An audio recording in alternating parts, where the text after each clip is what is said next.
Okay, A'udzubillahi minasyaitonirrajim. Bismillahirrahmanirrahim.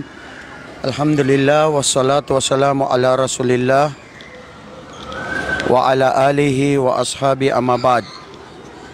Assalamualaikum warahmatullahi wabarakatuh. Mga luksami agu mga pagaremi si ko agama Islam. Sama niya na terwan yubu o giyang kaya kapken ganyurakan na mapia kapken ganyoron para dire-diretso na tayo na maiano natin ito. Iman to na ayat tunay ba sa tanwa pag-usaran tayo iman to Tagalog o Maranaw? Kabaya ka naman nagakan sa giya post kanagakan kasi ako pagkuha ni man to sa giyang kaya mga comment. At ato ni pag-usaran tayo Maranaw o Tagalog? At okay ba naririnig nyo yung boses ko? Okay na ito? Namapia. Okay, so ito na ko ni Amranaw na Tagalog. Yung nag-invite ano ba talaga, Tagalog o Maranaw? Sino yung mas maraming nanonood? Kung Maranaw, Maranaw na lang or Tagalog? Okay, so whatever, dahil sa oras natin, alam ko yung oras natin ay masyado na rin masyado tayong na late. Subhanallah, ang oras natin dapat kanina pa. So lagpas na tayo more than 40 minutes. Alhamdulillah wassalatu wassalamu ala Rasulillah wa ala alihi wa ashabi amma ba'd. Mga kapatid sa Islam, alhamdulillah iniling ko sa Allah ang mga sandaling ito ay maging kalugod-lugod sa Allah. Tanggapin niya ito sa lahat ng ating mga mabubuting gawain, lalong-lalo na dito sa buhay natin, dito sa mundo na napakaikli, na dapat nating samantalahin ang lahat ng paggawa ng kabutihan at pananaliksik ng kaalaman at lalong-lalo na pagdagdag ng ating kaalaman. Ang ating paksa ngayon ay tungkol sa ano ang ugnayan ng anak sa kanyang magulang at ang magulang sa kanyang anak. So isipin po natin na ang buhay natin dito sa mundo, tayo ay nandirito para subukan ng Allah at tayo ay nandirito para sambahin ng Allah subhanahu wa ta'ala. At ang kakaiba ng ating relihiyong Islam ay relihiyon na kung saan ang lahat ng aspeto, lahat ng ating buhay ay pinasukan ng Islam. Ang pakikitungo ng mabuti sa magulang, sa mga anak, sa mga asawa, paghahanap buhay, pag-aaral, pakikitungo sa mga tao, maging sa Kristiyano at sa Hudyo, pagtulog, pagkain mo, pagbisita. Subhanallah, you cannot find in any other religion except Islam that whatever you do all for the sake of Allah subhanahu wa ta'ala. At ito ang pagkakumpleto ng ating relihiyong Islam. Walidhalika, ang ating relihiyong Islam ay relihiyon na kung saan ito ay pinasukan ang lahat ng anggulo at aspeto ng buhay ng tao. Kaya bagat naman, ito ang usapin natin ngayon ay tungkol sa ugnayan ng magulang sa kanyang anak at ugnayan ng anak sa kanyang magulang. Isipin natin na subhanallah, ang Allah subhanahu wa ta'ala, ang lahat ng ating gawain ay ito ay kanyang ipinapasulat sa mga anghel ng Allah subhanahu wa ta'ala. Ipinapasulat niya ang lahat ng ating mga mabubuting gawain at ganun din ang ating mga masasamang gawain. So ito ay matatamo natin sa araw ng paghukom. Kaya bagat naman ang mundong ito ay darul amal. Ang mundong ito ay lugar na kung saan dito tatin gagawin ang ating mga pagsamba sa Allah. Sa Maranaw, nagyeiso darpa agalbak nasuka pragun agusubalas na aya unga iyan na si isa mori alungan na manabnaro man ni isa agu pamakot-pakotam panso amal kapalapan kamarinaw kaba amay kas legnad parwarimbar nagudas suruta iman kaso oras tanu si saging kaya liaw lupa na tanto aya makampatan na pamaguraduradan tanu sukang galbak sa mapia tigwala si sa Quran, sabi ng Allah, wasari'u ila maghfiratim mir rabbikum wa jannatin arduhas samawati wal ard uiddat lil muttaqin.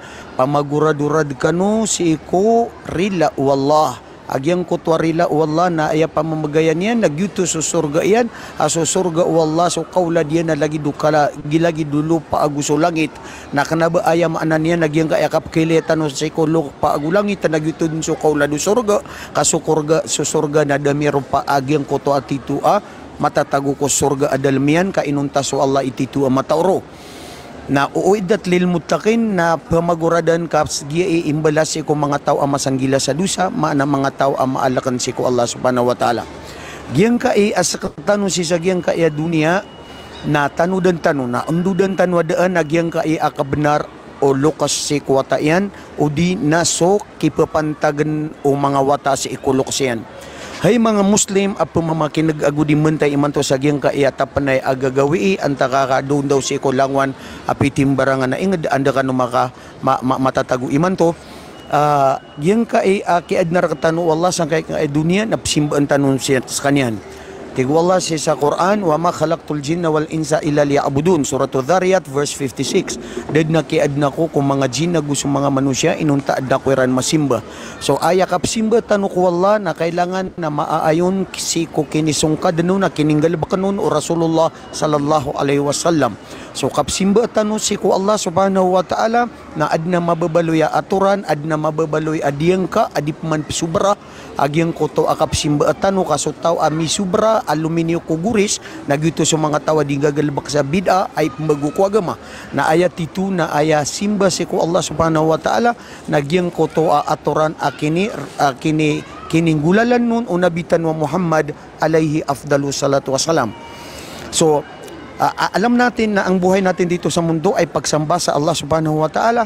So walang una na pagsamba sa Allah at paniniwala sa Allah ay ang paniwala sa tunay na nag-iisang Diyos na sambahin siya at huwag tayong magtambal sa Kanya. Sabi niya sa Quran, wa qadha rabbuka alla ta'budu illa iyahu wa bilwalidaini ihsana.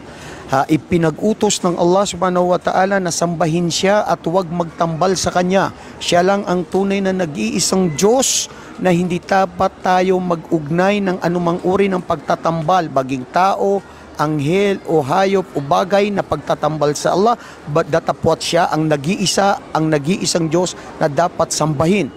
Pagkatapos ng pagsamba sa Allah, ang mga mabuting gawain natin dito sa mundo, na pagsamba sa Allah, pag-aalala sa Allah, pagsunod sa kanyang mga pag-uutos, pagbabawal sa kanyang mga ipinag-uutos, ano ang sumunod mga kapatid?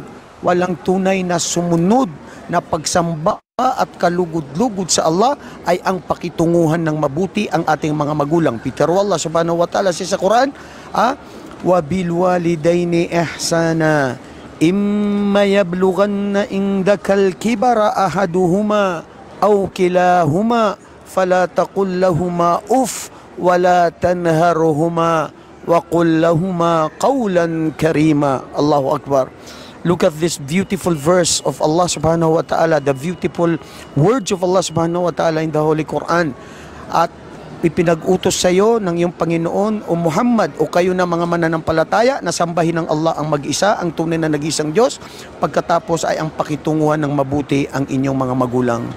Piya inyo sumbala aloksyo, pagadatin niyo sumbala aloksyo, unutin niyo supanduan ng mga loksyo, kaukabaya iyo akababayaan kanu o Allah, kababayaan niyo ang makasulod kanu sa surga, kababayaan niyo kababayang kanu mga tao, mga tunganay niyo, makalasuli mo aguriskir kanu Allah, makalndu umuriyo, kababayaan kanu udtitu miyadnar kanu, nasumbala aloksyo na piya inyo siran, ayamaan agyang kaaya, katiru Allah subhanahu wa ta'ala wa bil walidaini ihsana ayamakna na ihsana na kullul ma'ruf langwan taman a pinakamapya agalbak akapanalinggagaw adat limo akapipi inga kumbala alukus ka nagyang kanan asiing ka ipanggulalan kuluks ka.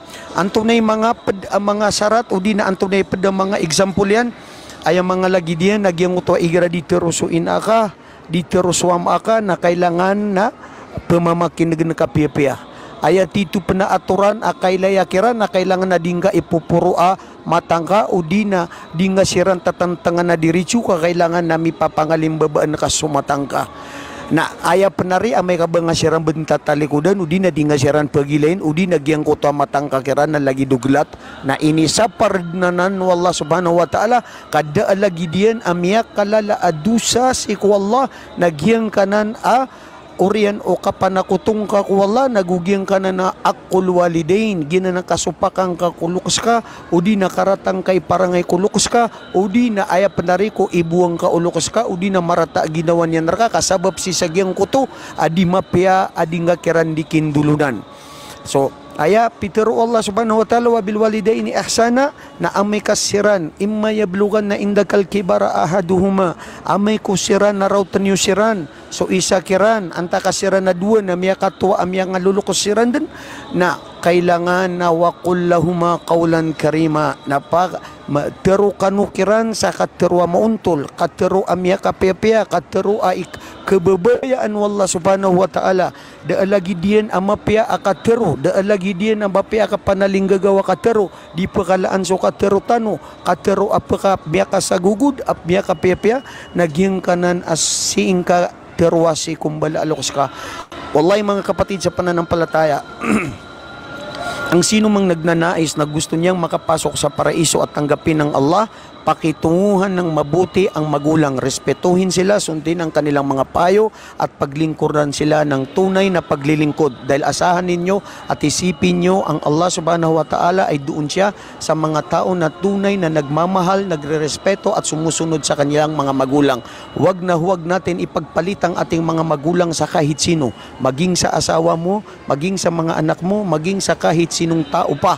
Dahil sila kung bakit ka nandirito sa mundo ay dahil sila ang naging dahilan, instrumento. At ang Allah subhanahu wa ta'ala, ang unang pag-uutos niya ay sambahin siya, makitunguhan ng mabuti ang ating mga magulang.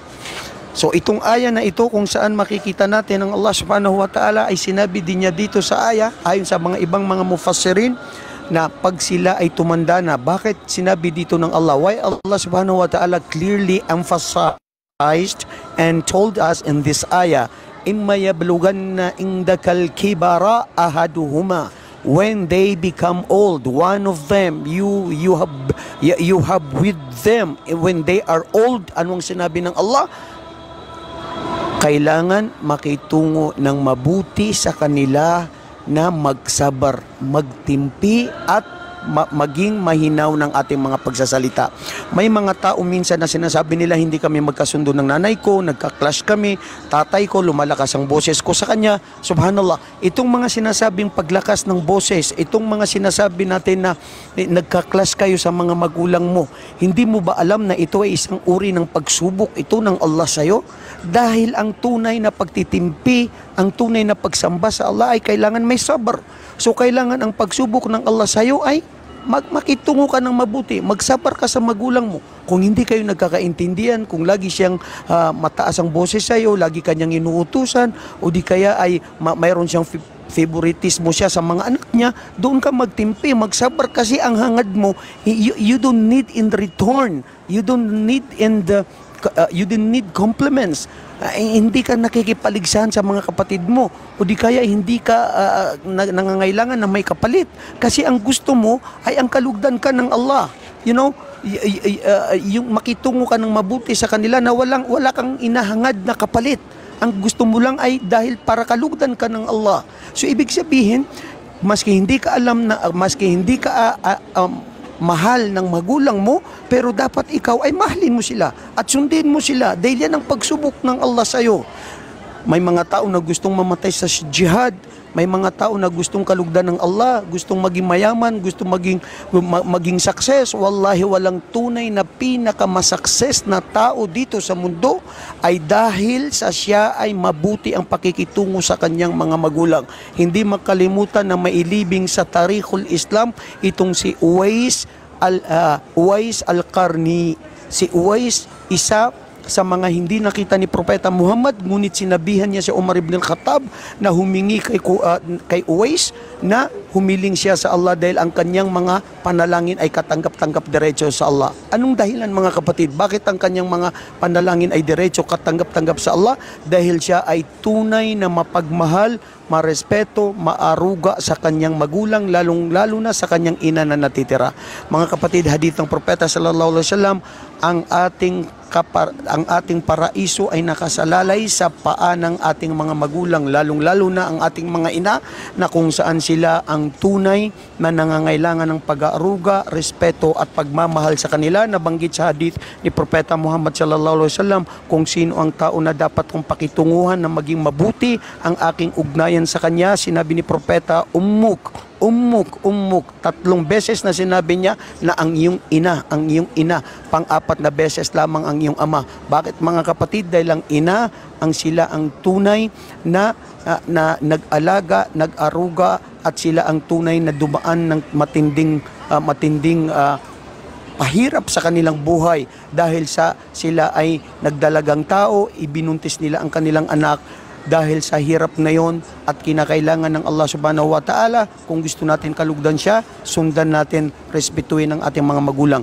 To make it short, kung paano natin pakitunguhan ng mabuti ang ating mga magulang, sundin ang kanilang mga payo, makiusap sa kanila ng mabuti, lagi silang tawagan, lagi silang kumustahan, lagi silang bisitahan, at wallahi minsan may mga tao na ayaw nang mag-aluga sa magulang, yung mga ibang relihiyon, ipinapaalagaan na lang nila sa iba, ipinababayad nila sa iba na hindi nila alam kung ikaw mismo ang mag-alaga sa iyong magulang, mismo ang Allah subhanahu wa ta'ala na kalulugdang kanya. Siya ka na ipterwa kung mga bangsa ka na mga maranaw.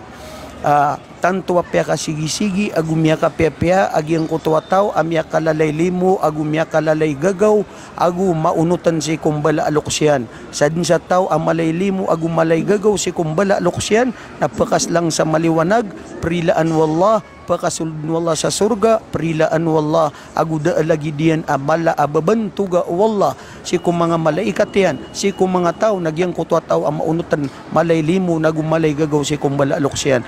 Mga luksakan, mga pagriyakan, kanabayboy ka pangaling gagaw kulukus tanuna, gita ipamagita no kiran so perak, o di na nakabayaran, di.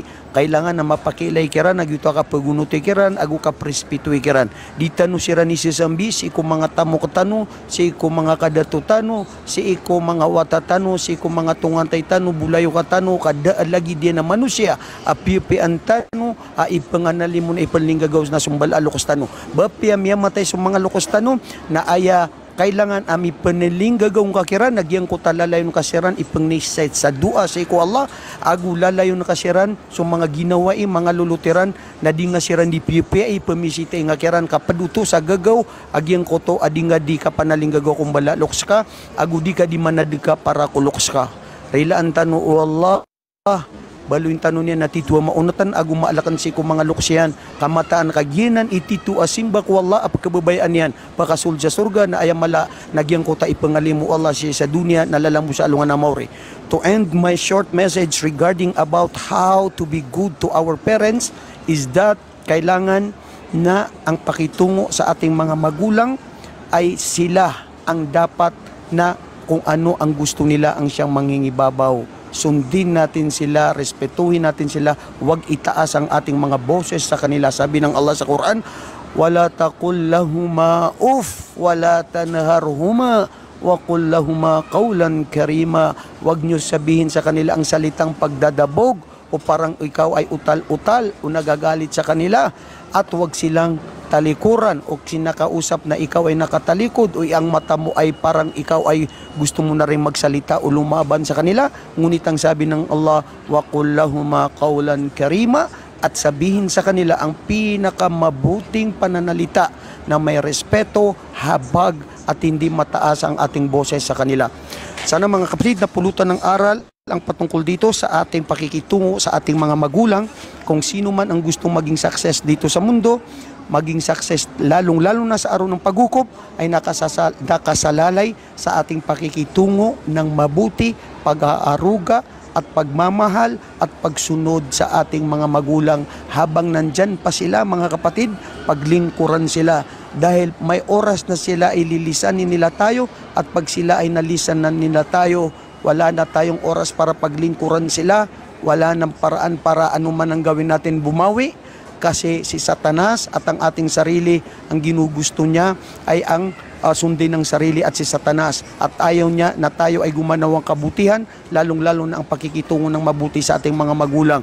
Gusto ni Satanas, gusto ni Shaitan, labanan ng ating mga magulang, wag silang sundin. Kaya mga kapatid, wallahi, this is not only from me as my advice, but this is the words and instruction of Allah subhanahu wa ta'ala, that He mandated us that we should have to be good and respect and love and follow and obey our parents, because they are the one who give us life and they are the one who take care of us when we were in this world. Jazakumullahu khairan, barakallahu fikum. Puntahan natin ng maikli paano naman ang pakikitungo ng magulang sa kanilang mga anak. So kimbaratanuan o ina ama si ko mga watayan. Tanudan tanu kagyan kai akapakambabaratan na umanisa na adna ka benar umanisa. Lahat tayo ay may paglilitis, lahat tayo ay may hatol sa magulang at ganun din ang mga anak. Ito ay para na naman sa mga magulang. Hindi dahil ang ating mga anak natin sila, tapos papabayaan mo na lang sila, o di kaya ikaw ay hindi magiging makatuwiran sa kanila, o hindi ka magiging makatotohanan sa kanila. Dahil kung tayo ay may mga karapatan sa ating mga anak, ganun din ang ating mga anak na mayroon din silang karapatan sa atin. So isa, makikita natin dito, tingnan nyo sa Islam, sa hadith na kung saan matatagpuan na nangyari sa buhay ni Umar ibn al-Khattab radiyallahu anhu na minsan na itanong sa kanya ano ang karapatan ng anak sa kanyang magulang. Sabi ni Umar ibn al-Khattab, mayroon. Kasama na rito itong tatlong bagay na babanggitin natin, although napakarami yun dahil sa kaikli ng oras natin. Dito lang yung ating pwedeng maibahagi. Sabi ni Umar ibn al-Khattab, tignan nyo ang Islam, ang ipili ng mabuting ina ang ating mga anak. Subhanallah, before the existence of our children, karapatan na pala nila sa atin na ipili sila ng mabuting ina. Dahil kung sino ang mabuting ina para sa ating mga anak, alalahanin nyo, magiging mabuti ang inyong mga anak. At kung saan, bakit magtatagumpay ang ating sambayanan, ang ating nasyon, ang ating lugar, ay dahil sa ating mga ina.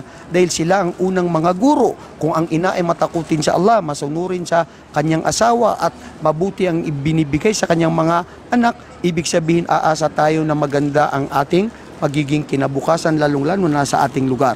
So ibig sabihin, karapatan natin sa ating mga magulang, sa ating ama, na ipili nila tayo ng mabuting ina. Pangalawa, ay bigyan ng anak ng mabuting pangalan. Pangalan na naaayon sa Islam. Pangalan na ito ay mabuti, na kalulugdan ng Allah, kalulugdan ng tao, ng bata at ng mga tao. Ibig sabihin, hindi pangalan na ito ay kamumuhian siya o di kaya ibubuli siya.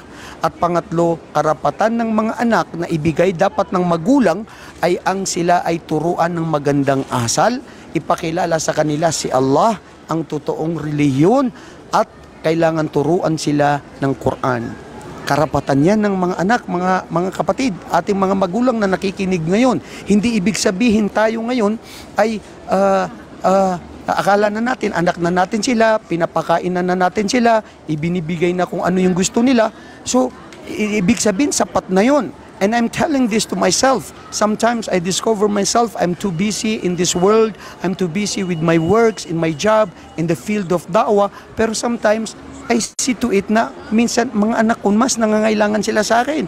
So nakakalimutan natin yon. Gumagawa tayo ng mga mabuti sa ibang tao, o nakikitungo ng mabuti sa ibang tao, kapwa o kamag-anak, pero nakakalimutan natin yung tunay na mas ng mga nangangailangan na sila yung priority natin. Sino? Ang ating mga anak. Kaya minsan ang mga anak may mga nalululong sa masamang bisyo, napupunta sa masamang mga kaibigan dahil din sa kakulangan ng magulang. Oo, nandyan tayo, nagtatrabaho tayo, nagsisikap tayo para sa ating mga anak. Pero huwag natin isipin pera lang ang kailangan nila.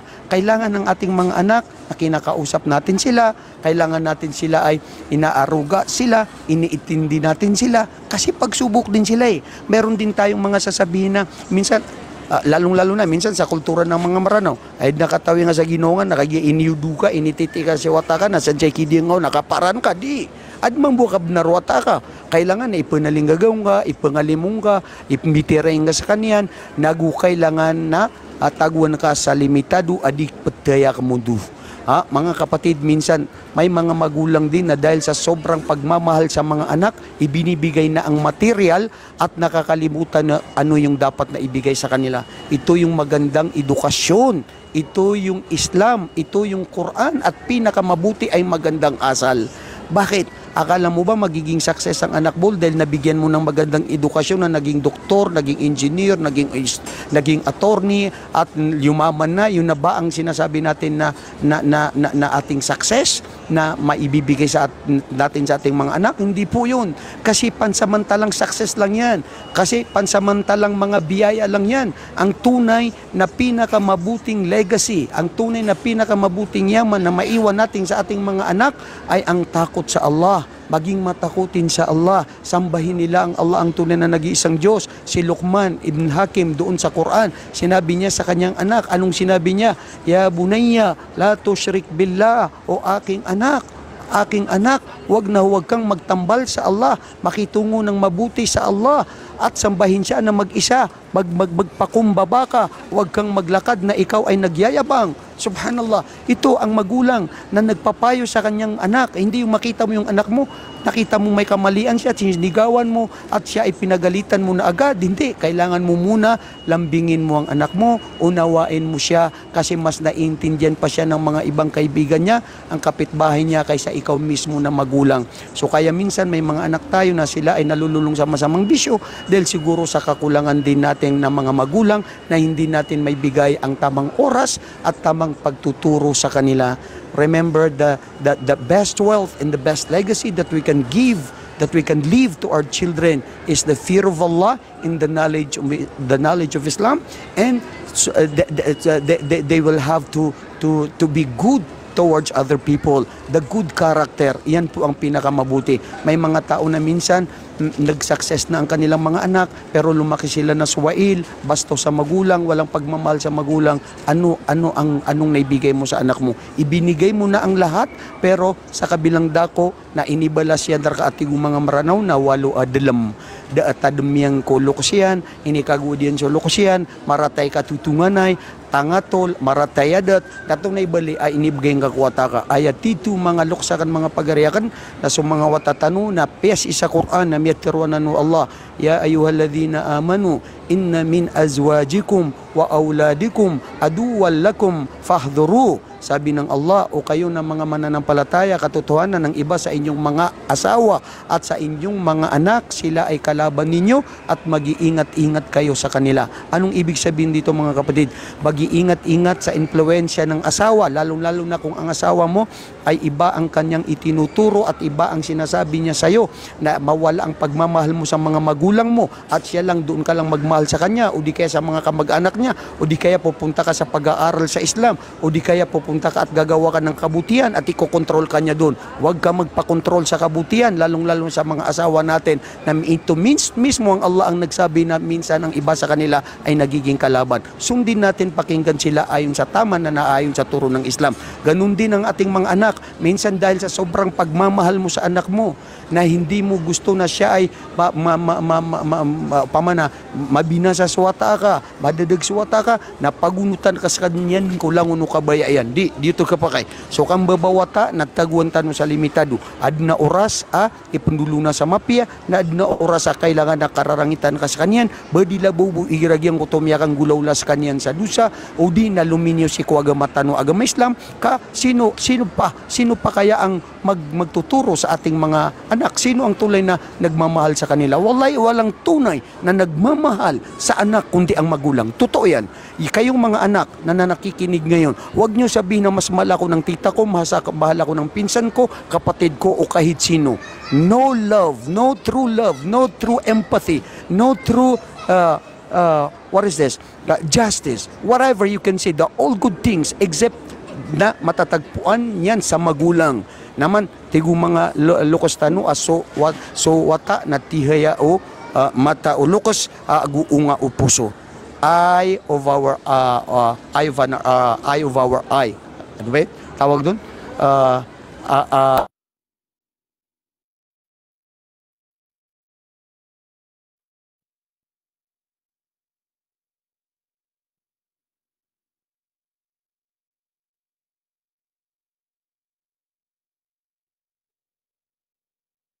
Mangingibabaw siyempre ang Allah.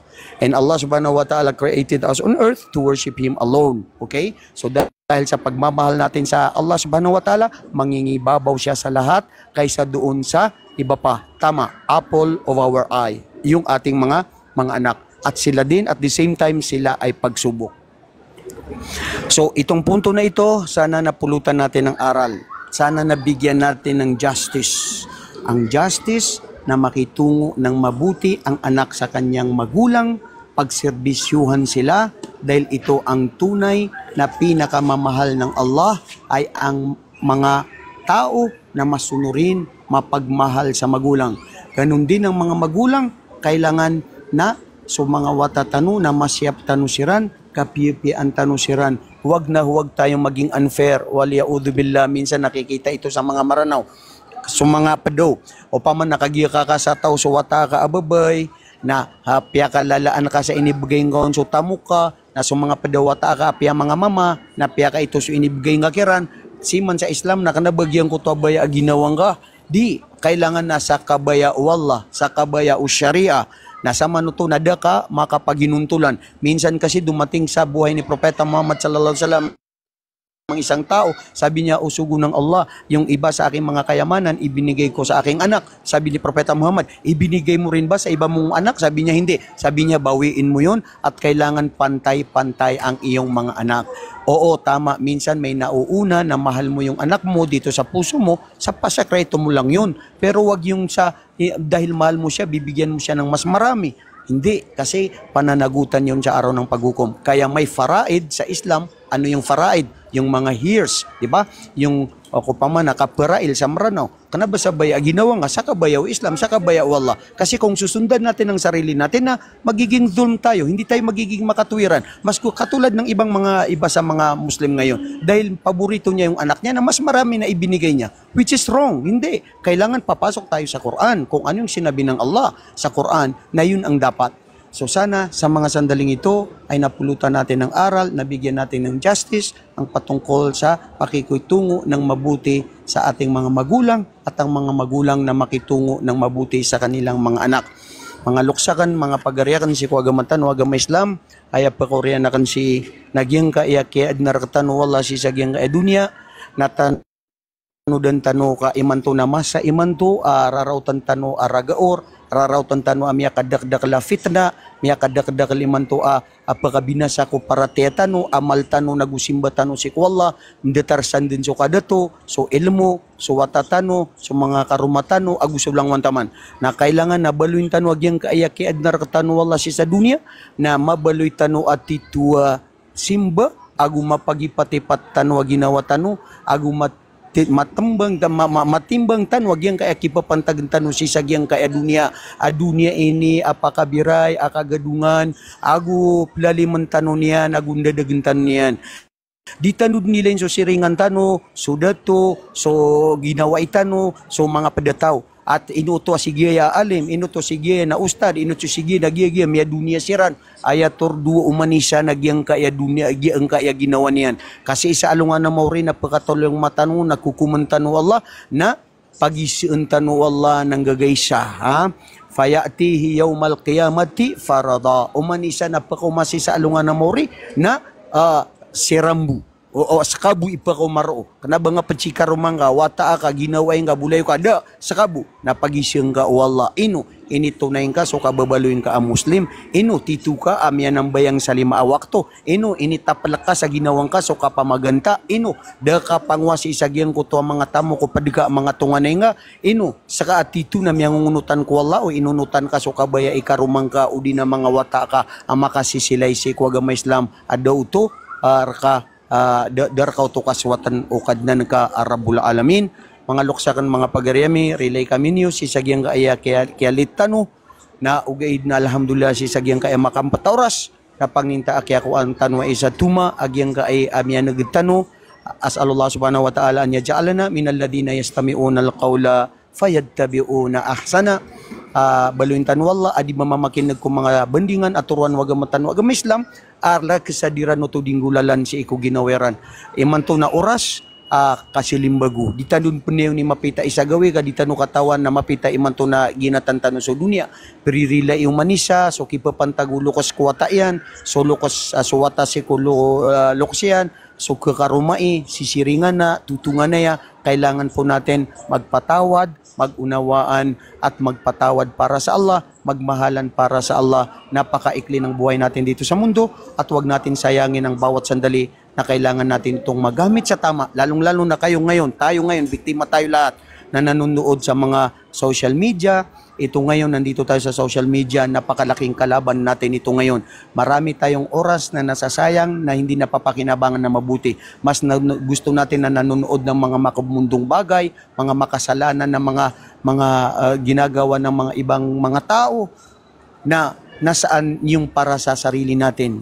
Kailangan paglabanan natin ang ating mata, ang ating tenga, maging saksiyan sa araw ng paghukom na ito hindi natin maiwasan ng social media kahit papaano ginamit natin ito ng karamihan para sa ikalulugod ng Allah. Makinig lagi sa turo ng mga ustad, ng mga masyaikh at magkaroon ng mga ganitong pagtitipon dito lang sa channel na ito. Hindi tayo magkakakilala pero hindi lang Luzon, Visayas at Mindanao at hindi lang Pilipinas, datapot pati dito sa Saudi Arabia at sa iba't ibang lugar sa lupalop dito sa mundo, nakikinig tayo. What a small world. This is the world, very small at wala ito ang mundo sa araw ng paghukom. Ang Muslim, mas mahal niya ang Allah, mas mahal niya ang araw ng paghukom, mahal niya ang paraiso, hindi ang mundong ito. Nasaan na yung mga magulang natin, nasaan na yung mga makapangyarihan, wala na sila, nangamatay na sila, nasa ilibingan sila, tayo rin ay susunod, kaya bago pa tayo ay maabutan ng kamatayan, ay dapat natin baguhin ang sarili natin, makitungo ng mabuti sa kapwa. Sa ating mga anak na nakikinig at nanonood ng mga kabataan, makitungo ng mabuti sa inyong mga magulang, respetuhin, sundin sila kung gusto nyo nakalugdan ng Allah at maging matagumpay dito sa mundo, lalong-lalo na sa araw ng paghukom. Sa mga magulang, katakutan ninyo ang Allah, makitungo ng mabuti sa inyong mga anak at respetuhin din sila at igalang din sila at ibigay din ang kanilang mga karapatan. Nawa ay gawin tayo ng Allah na tunay na matakutin sa Kanya at tunay na mga Muslim na isinasagawa ang anumang naririnig na mga turo ng Islam. Ito ang relihiyon ng Allah, paprotektahan ng Allah. Ang sino mang gagabayan niya ay gagabayan niya, sino mang maligaw ay maliligaw dahil sa hindi sa kapahintulutan ng Allah. Patawarin tayo ng ating tagapaglikha. Jazakumullahu khairan. Bala-bala sangan wala mga luksami mga pagaremi. Animuntay man to, agugyang kaya saba pa ni man to sa giyang kaya kaya pa kang babaratan wa tanong si isa kawang, maririla itano. Assalamualaikum warahmatullahi wabarakatuh.